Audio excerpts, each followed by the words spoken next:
What's going on, everyone? RJ here. And in today's video, I'm actually going to be doing a reaction to Nisha's, she's another content creator, her video about 5 essential things that will help you break away from your corporate 9 to 5 job.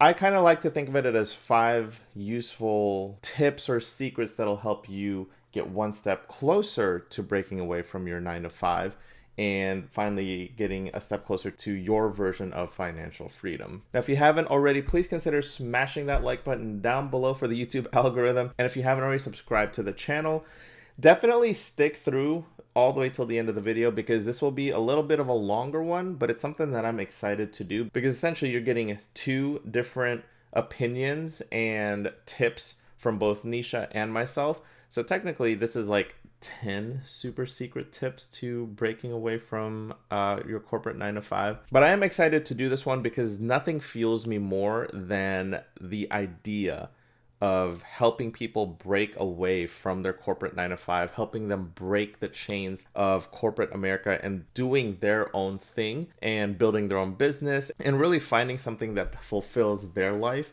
and something that makes them happy, and of course making money in the process. But this is going to be a great one, so without further ado, let's go ahead and dive right on in. So here we are on Nisha's channel. If you guys haven't already, do me a favor and subscribe to her channel as well. She talks about all things pretty much finance and financial education, which is chef's kiss. So let's go ahead and get started on this video. For years, I felt trapped on a relentless treadmill, stuck in the grind, working for someone else, and allowing my job to define my entire identity. I had become convinced that the only path to freedom was to quit the 9 to 5 rat race. But after spending so long working for an organization, and now also having seen the other side and experienced what it's like to work for yourself, I've now realized that the real issue wasn't my job, it was me. And so in this video, I wanted to share some of the hidden secrets that I've learned that can help you break free and fully thrive no matter where you work.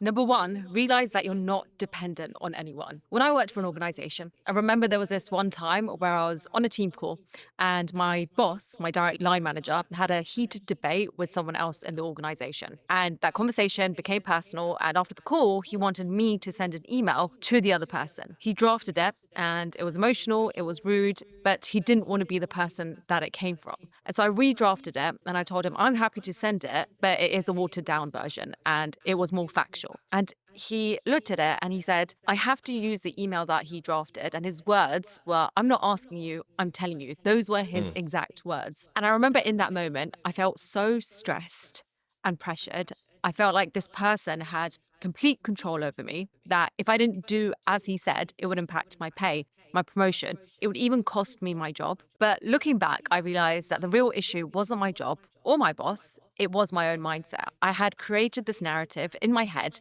that I was trapped with no other options. And I was so attached to the security of this paycheck that I was willing to compromise my own values instead of realizing all of the other options that I actually had. And I thank him now because I get to share this story with you and pass on what I've learned from it, which is no matter where you work, never believe that you are dependent on any one thing or person. But your current situation is not the only option that you have. There are so many other paths and other ways to create the life and career that you want. Okay, so she shares a really good piece of information and her story on how her boss told her pretty much word for word, I'm not asking you, I'm telling you.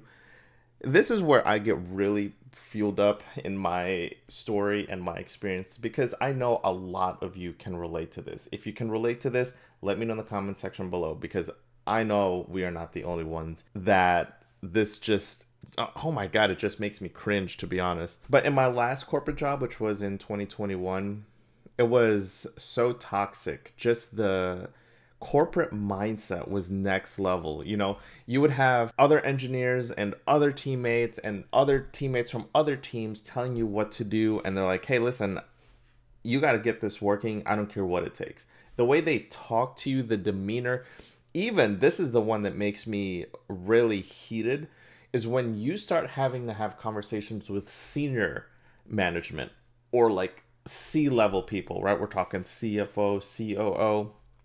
And when you get up to having a chat with them or having to fix something that they're obviously having problems with, Everyone tells you, oh, you got to be careful. Don't touch this. You got to tiptoe around and be careful. If you don't know it, just let them know and you'll get back to them.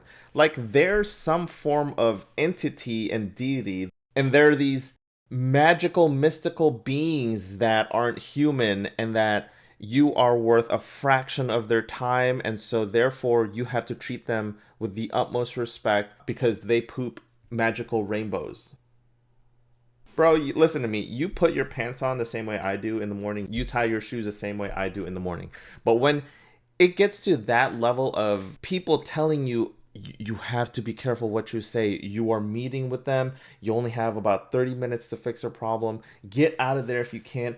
And then you talk to them. This is the one story I'll share that just absolutely really just put me off the wrong way. I was helping a senior leader in my last job, and obviously he was having issues with his MacBook.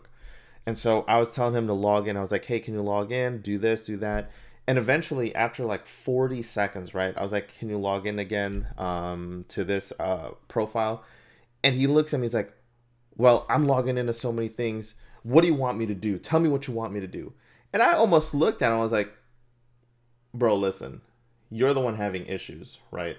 Don't talk to me like I'm some peasant, okay? I'm here to help you. You obviously don't know what you're doing. And so, long story short, that kind of corporate mentality where, you know, there's a hierarchy, you're doing favors for other people, you have to be careful when you're talking to senior leaders, that's a bunch of bull. They're all human beings. Your time and the person you are is not more valuable than mine. It might be more valuable in terms of a paycheck and how much you get paid, but that does not mean you get to disrespect me or anyone else that isn't on your senior management level. I digress. Moving forward. Number 2, find your flow state. There's this beautiful concept from the book Flow, and I love the philosophy behind this. The author explains that we are living in one of two states. One is when your challenge is greater than your skill. And when you're in that state, you're depressed, you're frustrated, you're disappointed. Your challenge is greater than your skill. The other state or the other category is when your skill is greater than your challenge. When you're at this state, you feel lethargic, you procrastinate, you become complacent. And the people who I found, who I speak to, who feel like they have the most autonomy, who feel like they're at their happiness, are sitting in this perfect place of flow state. They feel momentum, they're thriving, they're in this state of flow where their skill matches their challenge. And so often we feel trapped purely because we've been doing what we know how to do for too long. So even now, if I only recorded YouTube videos, it wouldn't challenge me anymore. I've done it consistently for almost 2 years. But anytime I do something bigger, harder, more scaled up, or that challenges me, so I went live on television for the first time last week, and that scared me a bit. And it's those moments that made me feel like I'm growing. You need a little bit of discomfort to feel free. So any given time in your career, ask yourself, do you need to improve your challenge or do you need to improve your skill set? If it's your challenge, are you going to increase the scale of what you're doing, the scope, your level of responsibility? It doesn't mean doing something completely new.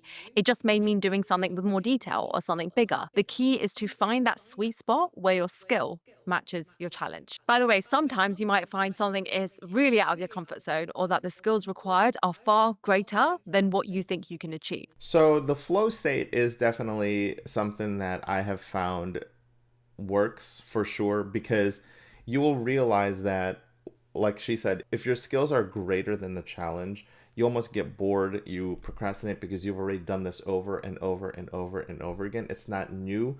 But if the challenge is greater than your skill set, then you kind of get a little bit of anxiety and depression or some heightened state of stress because your skill set does not match the challenge. So you have to find a little balance there between your skill set and, of course, the challenge, because that is where you tend to thrive and that is when you tend to grow. So when I started getting bored with my 9 to 5, because I've been doing it for 10, 14, 15 plus years, what I started doing was I wanted to increase my skill set actually somewhere else. So I started learning how to invest in the stock market, so value style investing like Warren Buffett and Charlie Munger. And then I started to learn how to real estate invest as well. So now I'm doing my 9 to 5, which I can do in my sleep on autopilot. But at the same time, I'm also increasing my skill set on something that I am unfamiliar with and is helping me grow so that I can eventually leave my 9 to 5. Number 3, fill your free time with work. This is a really small mindset shift that completely changed the way I now think about work.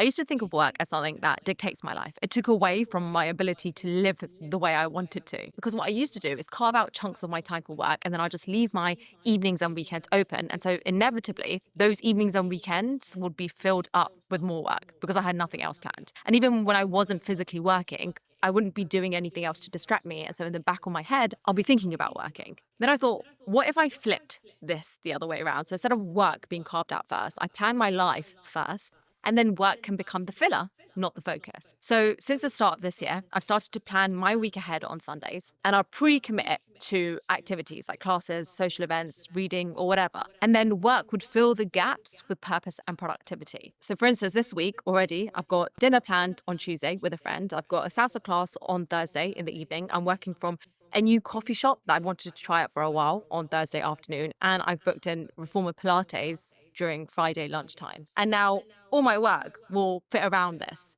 And I really recommend this, doing it on Sunday before your work week starts. Pre-commit to activities for your personal life and the things that really bring you joy. This way, work becomes what you do in the slots that aren't already filled with life. Okay, so we actually do this right now. So my business partner and my wife.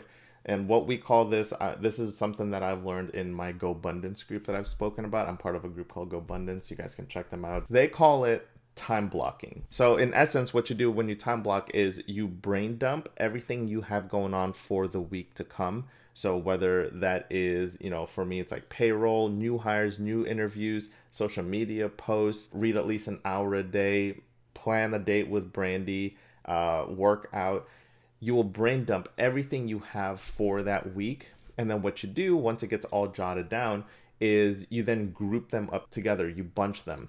So for example, I will bunch all the work stuff I have to do on maybe Monday or Tuesday. And then I'll have a whole bunch of like self-improvement stuff that I need to do. And I'll do that maybe Tuesday night, Wednesday morning. And what you'll end up doing and what you'll end up realizing, instead of spreading them out throughout the week and just bunching them into groups, you will actually realize that throughout the week, believe it or not, you will have more time back to you prior to you implementing the time blocking. Next, we have diversify your identity. When we think of Google, a lot of us think that it's just the world's biggest search engine. But when you actually look into what Google's vision is to organize the world's information and make it universally accessible and useful. It's so much more than a search engine, which lets Google venture into various fields from AI to self-driving cars. Same thing with Apple. It started as a computer company, but the vision of Apple is to bring the best user experience to its customers through innovative hardware, software, and services. These huge companies never tied themselves into any one label or tied themselves to the thing that they started off with. And it gave them the freedom to explore so many other things. Often we tie our entire identity to one thing, and that is usually dictated around our job. We think that our job title defines everything we can be or do. And I've been there. When I worked in banking, I saw myself solely as a corporate professional. My entire identity was wrapped up in that role. And for a long time, I didn't see myself as doing anything else. The idea of starting something new felt impossible because I confined myself to this narrow identity of being a corporate girl. And if you label yourself too early and you pin yourself to this identity that is based on what you currently do, it's very easy to then trap yourself into thinking a certain way and never giving yourself the freedom to explore other areas that interest you. But you can be completely different things. You can be a painter and a data analyst. You can be a yoga enthusiast and a gamer. You can be a writer and a chef. You can be an accountant and a YouTuber. So my advice here is think about who you are beyond your job title. What passions or interests can you explore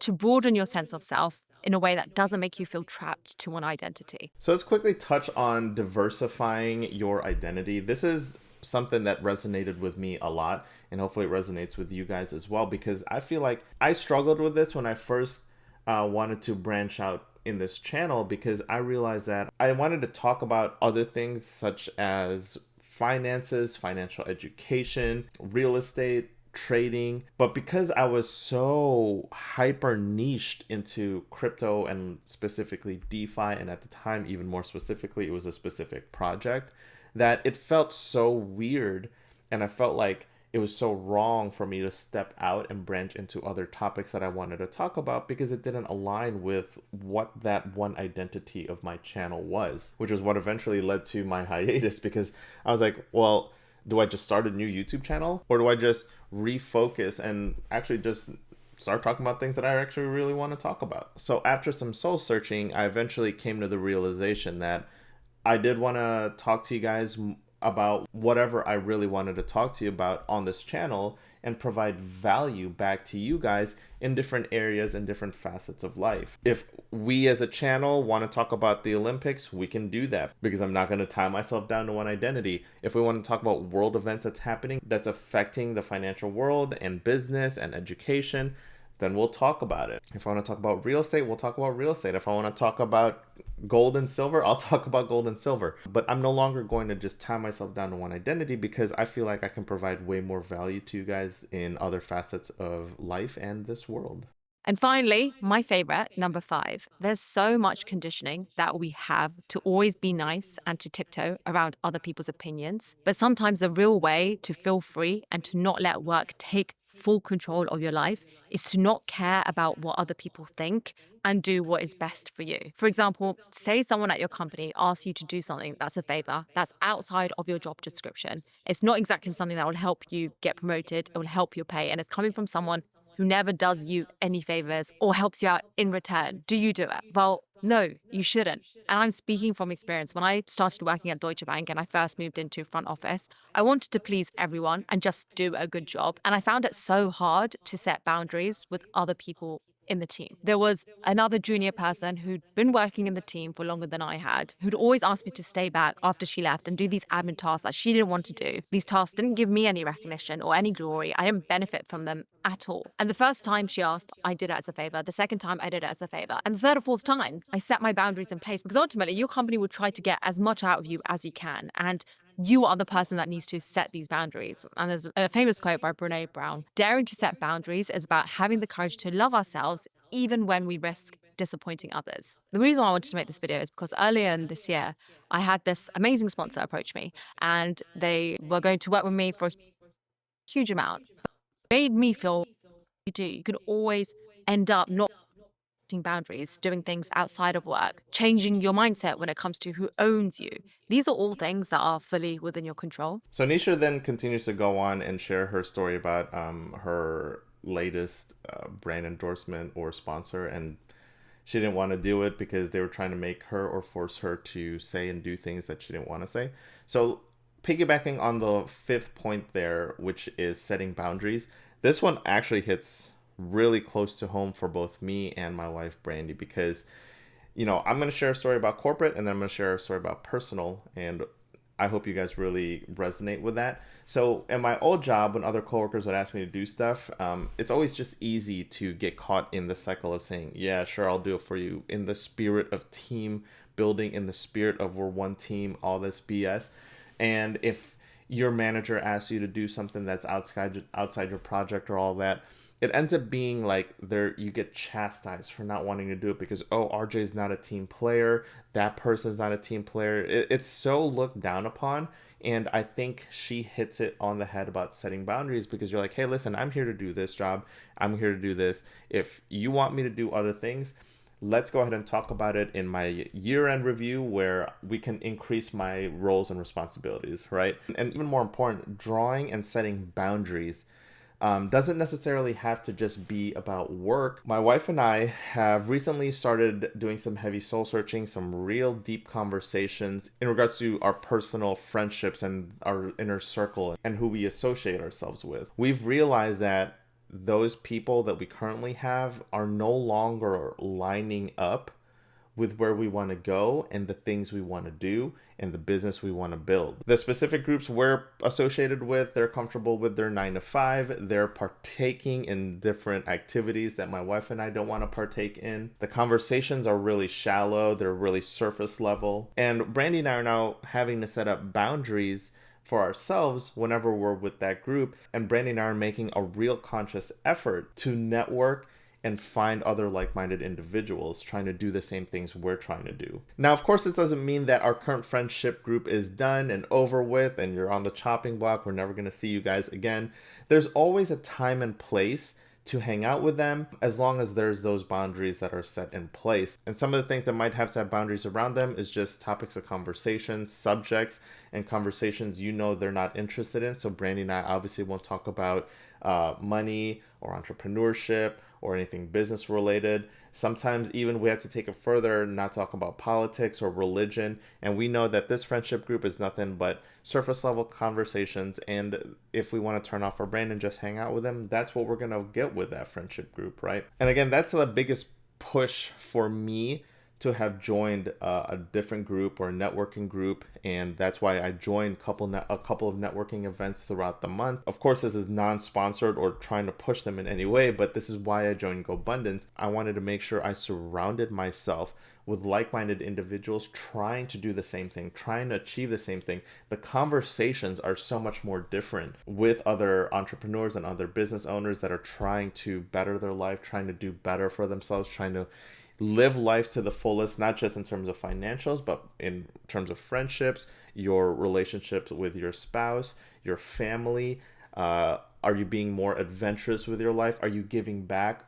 And that's why I joined GoBundance, is because they fill that cup and that need and that desire that is longing for deeper level conversations with other people. So there you have it. I hope this video resonated with a few of you out there to evaluate or reevaluate certain things in your life that will help you get one step closer to your goal and your version of financial freedom. If you guys did enjoy this video, do me a favor and hit that like button down below for that YouTube algorithm. And if you haven't already, subscribe to the channel. That's all I have for today. I will see you guys next time.